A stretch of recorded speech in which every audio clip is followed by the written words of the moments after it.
Now let's dive into one of Cetaphil's classics, the Gentle Skin Cleanser. Yes. So why is this product such a breakthrough in science? If you think of the sensitive skin patient, washing your face in general, if you're using the wrong products or overwashing or over-cleansing, will destroy your skin barrier. Ooh. And in sensitive skin, you already have a compromised skin barrier. Right. Actually, a lot of work. Cetaphil has actually done a lot of investigation of this. We know there is a weakened skin moisture barrier in sensitive skin that causes inflammation and leads to that like flaking, dryness, and even texture and tone. So I think what's really revolutionary about this cleanser is it has micellar technology. So it can remove impurities and makeup from the skin, but it does not need water.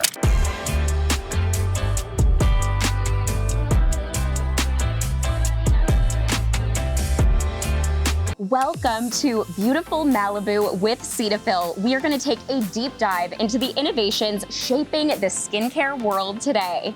I'm Torri Webster, and today we're coming to you from the stunning, beautiful Malibu home. This is actually incredible, and where Cetaphil is unveiling its exciting rebrand. We are introducing the cutting-edge SkinLabs. Joining me here today is the fabulous Dr. Neera Nathan, a board-certified dermatologist, here to help explore the science behind the new formulations and, of course, what this rebrand is going to mean for your skin. Now, if you're curious about the science behind skincare and love a little bit of fun, please be sure to follow our YouTube channel and obviously leave a review after the show. So to kick it off today, Dr. Nathan, we would love to start with some really fun questions for you. We want to get to know the person behind the lab coat today. Okay, so if you were not a dermatologist, what career path would you have pursued? Would it still have been in the skincare world? Yeah, so when I was younger, I actually wanted to be a makeup artist. Yes. Tell me more. Yes. I was just like really, it was like the days of like MAC. Oh my God, I came up in that era too. I totally get it. Yeah. You know, with my NC42. Yes. I mean, I loved makeup, and I think what I loved about it was just it made me feel better. I love feel that. better in my own skin, and I like the idea of making people feel better in their skin, and I think I still do that as a dermatologist, just in a different context. I love that, and it's so funny because obviously with makeup, and we also have this with skincare, it's such a confidence builder, and it's something that for women, I think we rely on as our armor. We wake up in the morning, it's part of our routines, and that is just like, it's such an awesome feeling to feel confident in your skin. Totally, and I think our skin is like the first thing people see when they notice us, and I think it is often, it kind of is a sign of how we're feeling on the inside. It really does show on your skin. Absolutely, so it's our aura. So and I think our aura are these beautiful colors today here in Malibu. Are these our aura colors? Yes. Okay, so to jump into the next question, if you did have to have a theme song for your skin, what would it be? I'll tell you mine first because I think it's funny. Yes, I just saw Sabrina Carpenter perform Espresso, and I have a very expressive face, so I was like, it's that me espresso, and I think that's my little song for my skin. Oh, I love that. A shot of espresso in the morning. Yeah, what about you? So mine's a little different. I think mine's like Better Now. Post Malone, because it's definitely better now. Okay. Oh, that's so good. I had a lot of acne when I was younger, and I also struggled to find the right skincare products. And I think there's just so much out there, and it's really, I have sensitive skin. Absolutely. And it was very difficult to kind of navigate the world of picking things that work for my skin. So now, many years later, and as someone in this field, I finally feel like my skin has gotten to a place where it is, and I feel like it looks much better. It looks beautiful. Than it did You're glowing. many years ago. Thank you. So better now. Post Malone, we love it. Please play a little clip for us here. Okay, so what is one weird fact about skin that most people do not know? I don't have a science background, so hit me with that really fun science stuff. So oh my gosh, there's so many. So there's a couple. So everyone gets bug bites, and everyone like knows what bug bites are, but I don't think people know if you come to the doctor or a dermatologist and you say you had bug bites, the way our medical term for bug bites is arthropod assault, which I think is kind of... Excuse me? Tell me more. Arthropod assault. It's the way we code it, and it's the medical term for bug bites, and I think that's just like kind of funny. Oh. And other people don't realize is there is a little mite that lives on all of our skin. And sometimes that kind of freaks people out. Don't tell me this. Sorry. Oh, I know. that scares me. It is called Demodex. It's totally normal. Sometimes it can act up and cause little pimples along the forehead line, but it's living on all of us, and it is just part of us, and it's normal. Wow. So you're never alone because Demodex is with you at all times. But that's not the same as like Amelia or something little that's appearing on your skin. Yes, we don't see those little mites. You don't see them, but if I did a little scrape of your skin and looked at it with a microscope, I bet, Torri, I would see see our little friend Diva Dex. Oh, I'm a little shocked, but love to share that with the audience today. What is the most unexpected thing that has ever happened to you at the clinic? I'm sure you had some crazy patient stories. Yeah, so there's a couple. So one in particular, I had a patient who was very young, and I had seen her for a mole check maybe like 2 weeks before, and everything looked great. Yeah. And she calls me like in a panic, like a couple days later. Now this was summer in New England,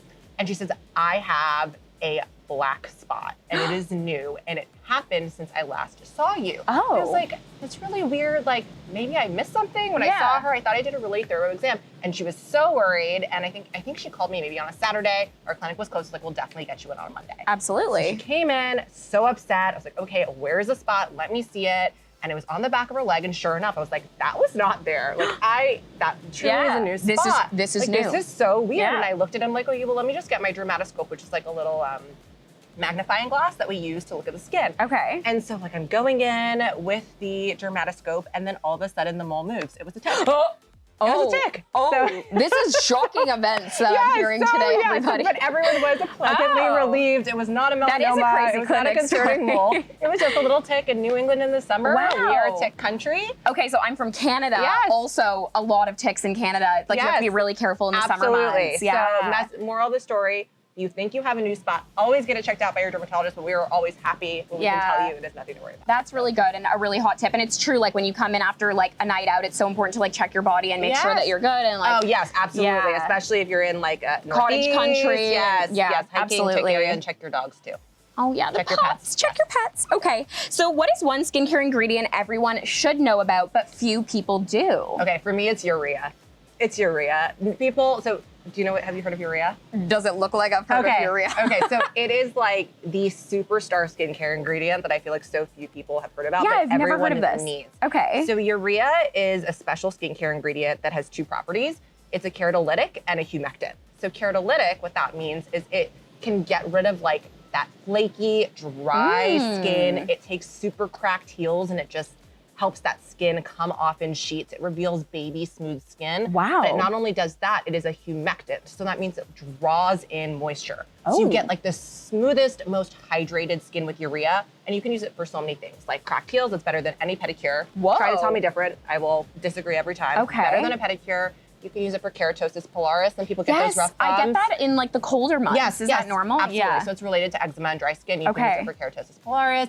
You can use it really from head to toe for smooth skin. I love it for body pigmentation. Okay. Some people with darker skin types like me are often concerned about darker knees or elbows. It is perfect for that. It is like superstar skincare ingredient. Okay. It's actually in Cetaphil's exfoliating breath and buffy cream. 20% urea, so do not leave here with that one. This is a hot tip, very hot tip from our derm today, everyone. And also what I will say is, you heard I'm from Canada, our winters, like the dry skin, I'm like, give me advice. I need that, like please. Yeah, the hydration tends to leave me. Absolutely. Okay, so now let's dive into one of Cetaphil's classics, the Gentle Skin Cleanser. Yes, now, this is a waterless cleanser. Yes. So why is this product such a breakthrough in science? So I think for a couple of reasons. I think if you think of the sensitive skin patient, what sometimes people don't always realize is that washing your face in general, if you're using the wrong products or over-washing or over-cleansing, will destroy your skin barrier. Ooh. And in sensitive skin, you already have a compromised skin barrier. Right. Actually, a lot of work. Cetaphil has actually done a lot of investigation of this. We know there is a weakened skin moisture barrier sensitive skin that causes inflammation and leads to that like flaking, dryness, and even texture and tone. So I think what's really revolutionary about this cleanser is it has micellar technology. So it can remove impurities and makeup from the skin, but it does not need water. Right. And water itself, even though we need water for life, it can make sensitive skin and dry skin worse. So the ability to cleanse your skin in a waterless way, I think is super revolutionary, while still it like leaves this moisturizing, hydrating feel behind.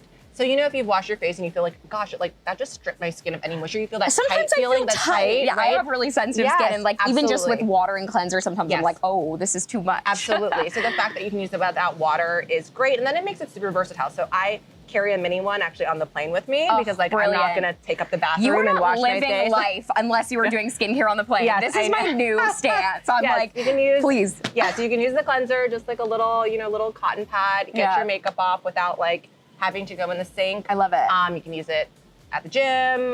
You can use it post-workout. Yes. Anytime you're lazy and watching Netflix and don't want to go to the sink to wash your face before bed. Yeah. And something I actually like to do is, like, you may have heard of like double cleansing. A lot of people double cleanse. I do double cleanse. Okay, so I actually double cleanse with this product. Okay. And the way if I'm wearing heavy makeup, so I'll take a little bit and use it waterless first to get rid of my makeup. And do you do a cotton pad or just directly to your hands? So I do a cotton pad. I do a cotton pad and kind of gently remove my makeup, and then I'll do a second cleanse with water. Okay. And it will take off like any makeup. Amazing. Yeah, we don't want to be going to bed with makeup. No, That's how I get my breakouts. Yes. That's probably the most common way to get a breakout.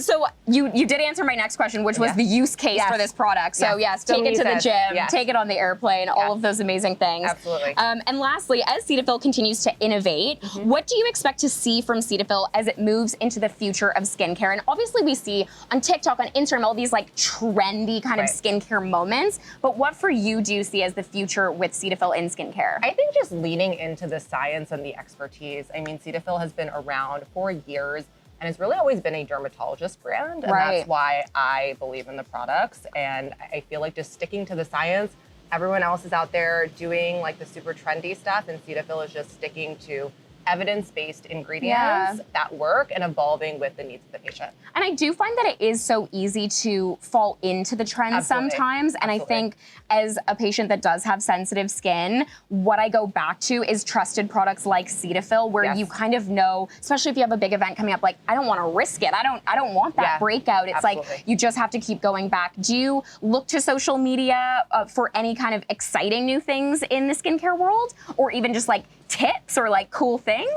Yeah, you know, I think social media is really interesting, and I'm newer to social media, so I feel like I have both sides of the story. Yeah. And I think there's a lot of great information on social media.